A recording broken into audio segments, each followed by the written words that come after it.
আরজিকর কাণ্ডের চূড়ান্ত প্রভাব টলিউডে। ছবির মুক্তি টিজার রিলিজ নিয়ে সিদ্ধান্ত বদল করছেন পরিচালকেরা।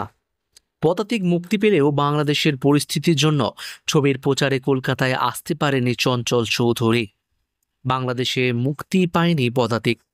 কলকাতাতেও শেষ মুহূর্তে প্রস্তুতি থেকে বিরত থেকেছেন সৃজিত মুখোপাধ্যায়। মুক্তি পেয়েছে শুভশ্রী গঙ্গোপাধ্যায় আর আবির চট্টোপাধ্যায় অভিনীত রাজ চক্রবর্তীর নতুন ছবি বাবলি। বর্তমান পরিস্থিতিতে মাথায় রেখে এই ছবির শেষ মুহূর্তের সমস্ত প্রচার বন্ধ রাখা হয়েছে।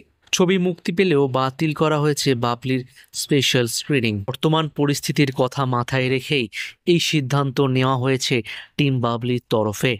ঘোষণা করেও পিছিয়ে দেওয়া হয়েছে শিবপ্রসাদ নন্দিতার পুজোর ছবি বহুরূপীর টিজার মুক্তির দিন। পিছিয়ে দেওয়া হয়েছে শ্রাবন্তী শুভ্রজিতের ছবি দেবী চৌধুরানীর প্রচারের দিনও। খাদানের টিজার মুক্তির দিনও পিছিয়ে দিয়েছেন দেব।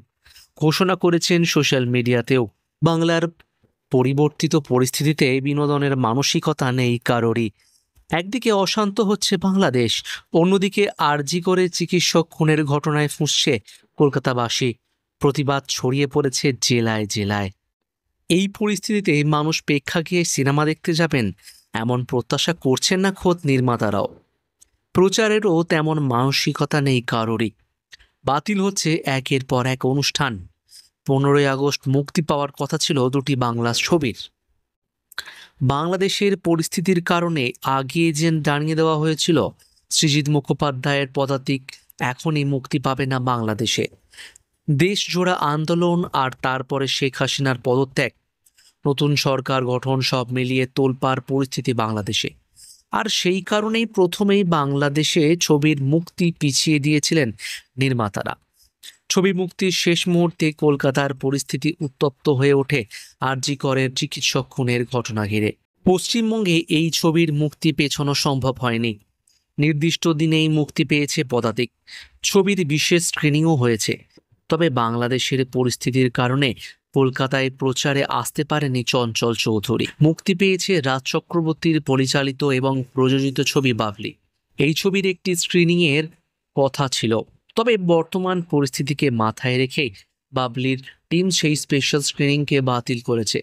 আর জানিয়েছেন ছবি মুক্তির একটা প্রস্তুতি থাকে, তাই শেষ মুহূর্তে ছবির মুক্তি পিছিয়ে দেওয়াও সম্ভব হয়নি। তবে বন্ধ রাখা হচ্ছে স্পেশাল স্ক্রিনিং। বর্তমান পরিস্থিতির কথা মাথায় রেখে পিছিয়ে দেওয়া হয়েছে শিবপ্রসাদ মুখোপাধ্যায় এবং নন্দিতা রায়ের নতুন ছবি বহুরূপীর টিজার মুক্তি। এই সিনেমা মুক্তি পাওয়ার কথা পুজোর সময়। 14 তারিখ প্রকাশ্যে আসার কথা ছিল আবির চট্টোপাধ্যায়, রীতাভরি চক্রবর্তী এবং কৌশানী মুখোপাধ্যায় অভিনীত এই ছবির প্রথম ঝলক। তবে বর্তমান পরিস্থিতির কথা মাথায় রেখে সেই আয়োজন পিছিয়ে দেওয়া হয়েছে। 14 তারিখে মুক্তি পাওয়ার কথা ছিল সুরিন্দর ফিল্মসের এবারের পুজোর ছবি খাদানের টিজার। সেই কথা সোশ্যাল মিডিয়ায় আগেই ঘোষণা করেছিলেন দেব। তবে বর্তমান পরিস্থিতির কথা মাথায় রেখে খাদানের প্রথম ঝলক মুক্তিও দিয়েছেন দেব। কিন্তু টিজার কিংবা ট্রেলার কোনোটাই এখনও দর্শকের জন্য প্রকাশ্যে আসেনি। তাই নিঃসন্দেহেই এটি বলাই যায় যে আরজিকর কাণ্ডের জন্য বা আরজিকর কাণ্ডের প্রভাব বলিউডে নিশ্চিতভাবেই পড়েছে।